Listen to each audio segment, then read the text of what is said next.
Mighty 790. Good to have you around. I see where today the U.S. death toll from COVID-19 has exceeded 500,000. That all but matches the number of Americans killed during World War II, Korea, and Vietnam combined.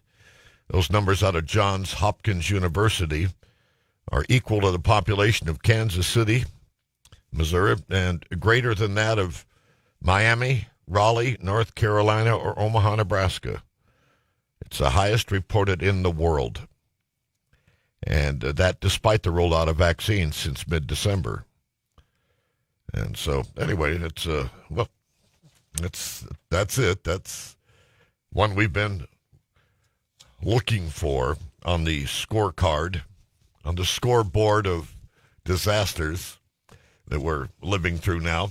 It's 9 minutes after 4 o'clock, and we're going to be talking about the Mars landing of Perseverance with Dr. Juan Cabanela of MSUM in about a half an hour. But right now, we're going to talk about the HB 1420, which is a legalized marijuana thing. We have David Stewart Olson of Legalize ND. He's the chair of that group. And it's earlier I told you guys when I was on with Tyler Axness that it may very well be that they would vote while we were talking, but we have since learned that the legislative body has adjourned for cocktails and will for the day, and it'll likely come up. And David Stewart Olson, welcome to KFGO. Hey, Jack. Good to be back. Good to have you back again. Every time something new like this comes up, I always think, geez, I wish I was on KFGO so I could talk to you about it. So coincidentally, it is happening. So they're going to vote on it. Let's just do a little bit of 1420, HB 1420 101 here. Why is the North Dakota legislature doing this?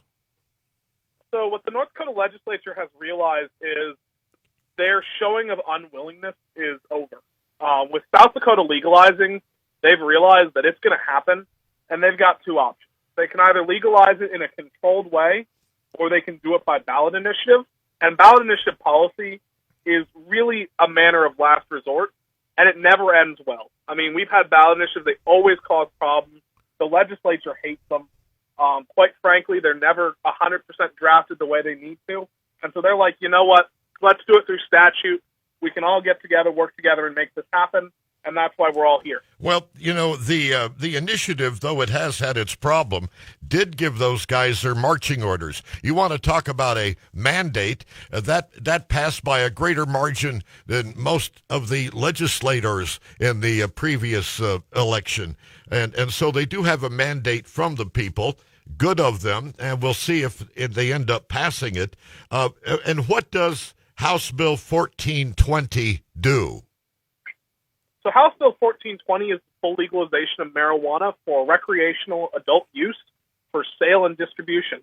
It would enable an individual to purchase roughly 3/4 of an ounce of what's called flour. That's the stuff that you grind up and put in a joint or a bowl or what have you. It would legalize up to 300 milligrams of THC volume for edible marijuana products, and it would allow 1 gram of concentrate to be purchased bi-weekly for a total maximum amount of roughly 1.5 ounces of flour, 600 milligrams of edible products, and 2 grams of the concentrates over a monthly period. It would also create an infrastructure for dispensaries to exist and create a full track and trace program from seed to consumption. And how does the bill as it's worded now, as it may be voted on tomorrow by the House, and that would not make it law. It would have to go over to the Senate, right? But anyway, correct. How does this bill compare to the legalized marijuana laws that surround us? So this would be the most restrictive legalization law passed in the history of the country, but it would still be a legalization bill. Comparatively speaking, most bills have a possession limit, but they don't have this bi-weekly purchase limit that this bill implements. And they usually don't have tracing of the product post-purchase to consumption. which this also does. What this bill attempts to do is ensure that people aren't buying marijuana from the dispensary and then reselling it on the street by regulating how much you can purchase and by how much you can purchase on a bi-weekly period. Because there were big concerns that if marijuana was legalized, you'd have these secondhand dealers. So that's really the problem they've sought to solve that no other state has felt was needed to be dealt with. And so that's honestly the biggest difference. David, could a person have his legally purchased marijuana in his or her car?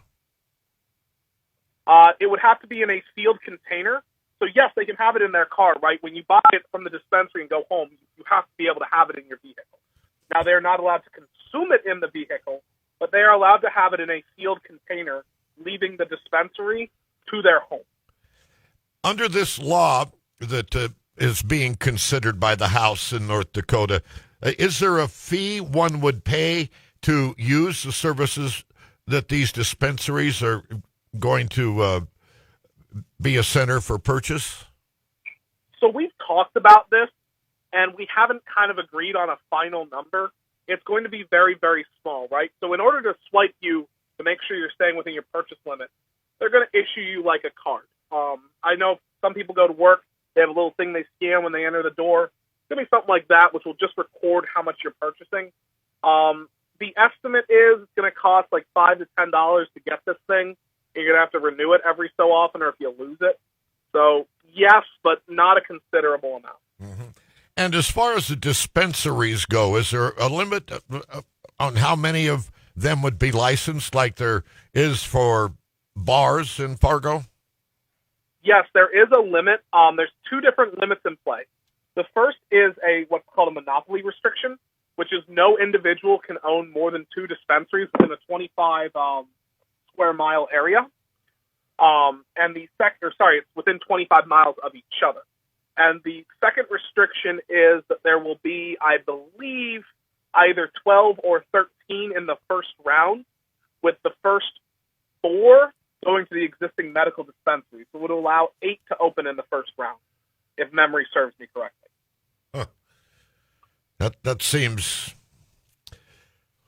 odd to me because there are so many more liquor licenses out there and very few limits on the numbers of bars per block. But you answered the question. Thank you very much. If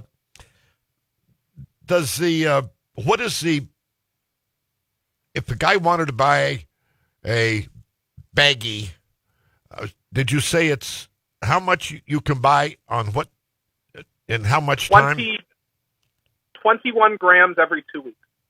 So the estimate is that's enough for roughly 40 pre-rolls over a 2-week period, or roughly 20 joints that an individual would make themselves, assuming 1 gram per, which would allow a daily consumption of a little bit over 1 joint each day for that 2-week period.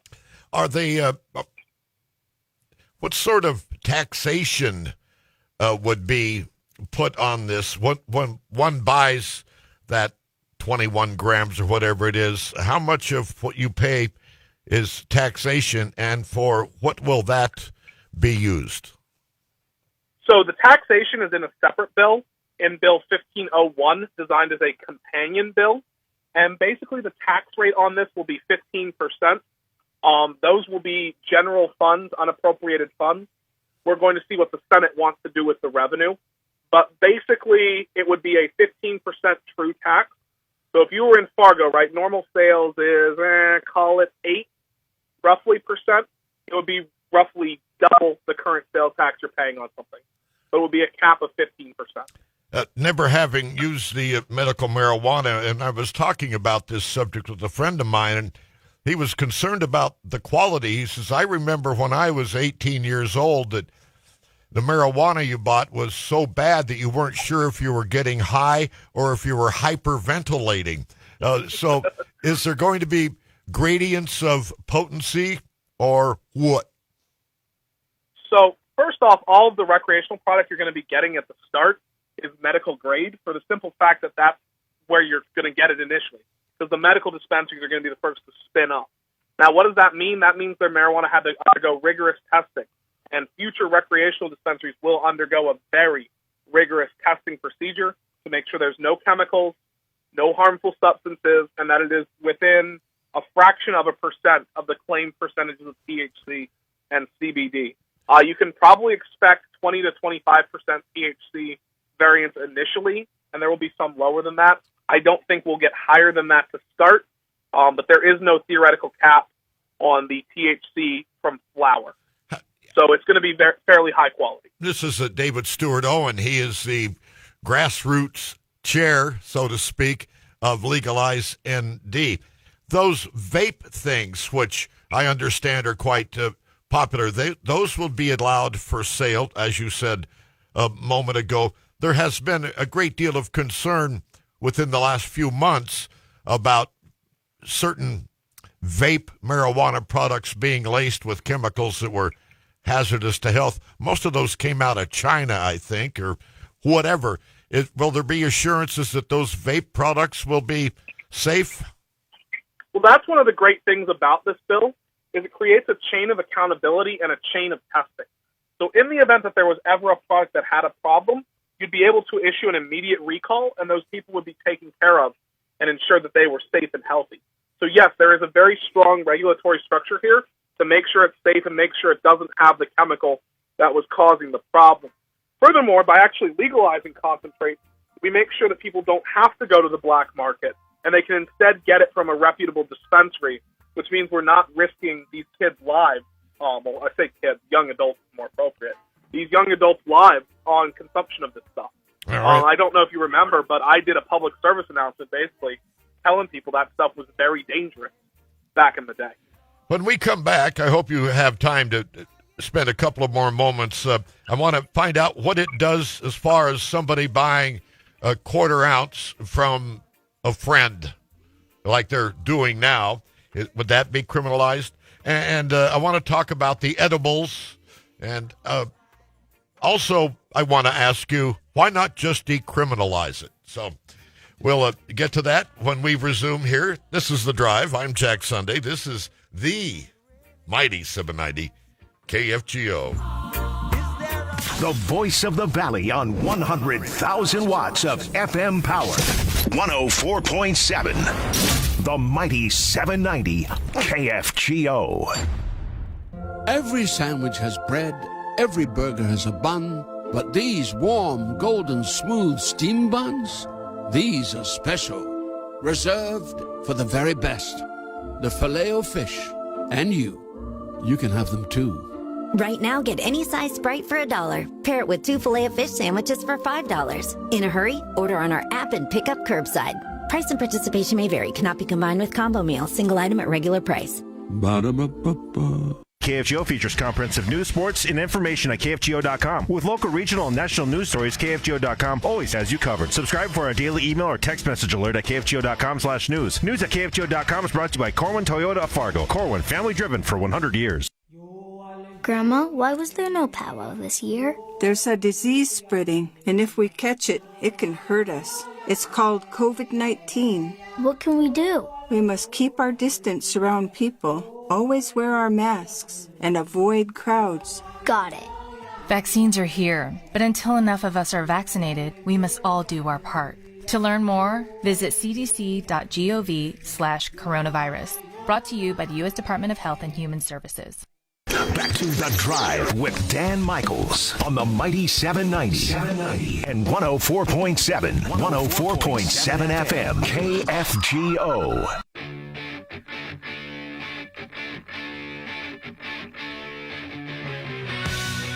Getting comments here on KFGO on our text club. Will it be legal for CDL holders, or is it still federal rules? Let's throw that one out to you, David. So the CDL license is a federal licensure issue. So as of now, no, it would not be legal for CDL drivers unless they wish to quit their job, and then obviously the problem no longer applies. But you would not be allowed to hold a current CDL license while using the product. Additionally, that brings up a great point in that your workplace and your employer will have the right still to make sure that you're not high on the job, to make sure that you're not using it in a way which can cause problems for the workplace. And your managers and all that will have the ability to set policies to to ensure that it's safe in the workforce. Okay. And thanks for that. Someone else says, Jack Sunday, sounds like you got back on the air to push your pot agenda.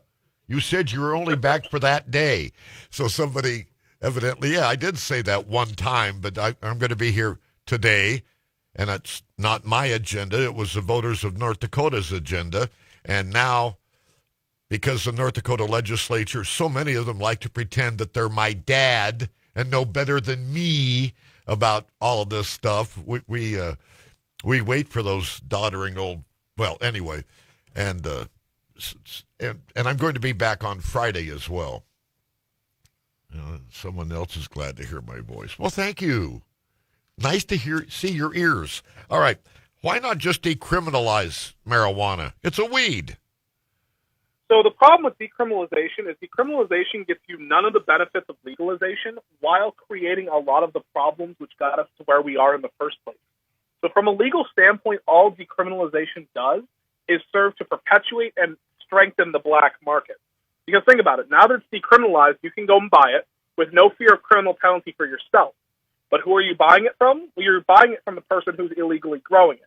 And they're usually connected to organized crime of some sort of description.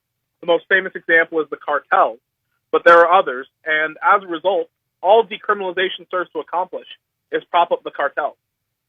Another question in here is, can you grow your own? No, this bill would not be allowed to grow your own. There was a bill in the Senate which would have allowed home grow, and it failed, I believe, either 46-1 or 47-0. Okay. And edibles, are they going to be a part of the mix? Yes, they would be. So as I previously mentioned, you would be allowed to have up to 700 milligrams of THC in your edibles over a 2-week period, and then you have to go and repurchase it after that 2 weeks. 300 milligrams of THC is a reasonable amount, but I'm more proud of the fact that the medical program now has edibles going to the Senate. So we've come a long way on the edibles issue. Will they be in the shape of animals? No, it will be plain packaging. Okay. Flavors? So basically, in theory, we could have flavor, but I'm not 100% certain. It has to be done in a way that cannot be reasonably construed so as to market to children. Here's another. So it's kind of up in the air. Yeah. Here's another question from our text club 35270. Can transactions be made in cash, or is banking free to work with credit cards and checks when buying marijuana at these dispensaries? Oh, that's a tough question. It's going to depend on your local bank. So generally speaking, there have been some banks in Colorado that have been willing to work with dispensaries, and there's been thrown around the question of the North Dakota State Bank. We know for a fact that cash will work, but we're not sure what the local banks are going to do on this issue. We don't know, for example, how Wells Fargo is going to treat it in North Dakota. Bremer and Bell are always a question mark, although Bremer has been better than you'd think. There are people finding bank accounts. It's hard to answer that question. All right. Well, I hope they just haven't built roadblocks in the bill, like answering that question to avoid passing it. What are you hearing? That's why we didn't make the state bank have custodial services, because that would have dragged the bill down. And that was something that people talked about, but we decided it wasn't in the best interest of the bill to add that in there at this time. Are there any large out-of-state lobby groups actively campaigning against this? The usual suspects.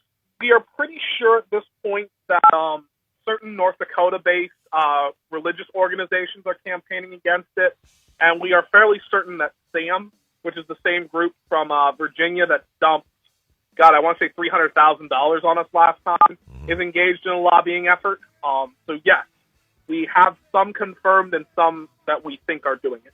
All right. Well, I want to thank you very much for joining us. As always, you're well-spoken. You know of what you speak, and I appreciate it. I enjoy following you on Facebook. I see where you and I are not necessarily on the same side of the aisle on a lot of political issues, but on this one we are. And I've learned to not get into a argument with you because you know a lot more than me on other issues. So you scared me off, man. And it's always good talking to you, David. Good talking to you too, Jack. I'll catch you on Dishman. It's thank you. It's 29 minutes after 4. This is it. This is The Drive on 790 KFGO. The triple towers of power and the power of 100,000 FM watts. 104.7. The mighty 790 KFGO.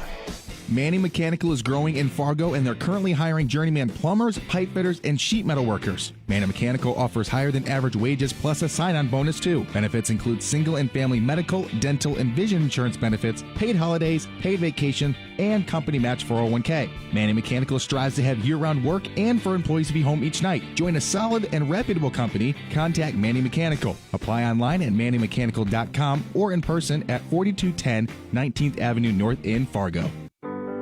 Celebrating 40 years of innovation and history, you can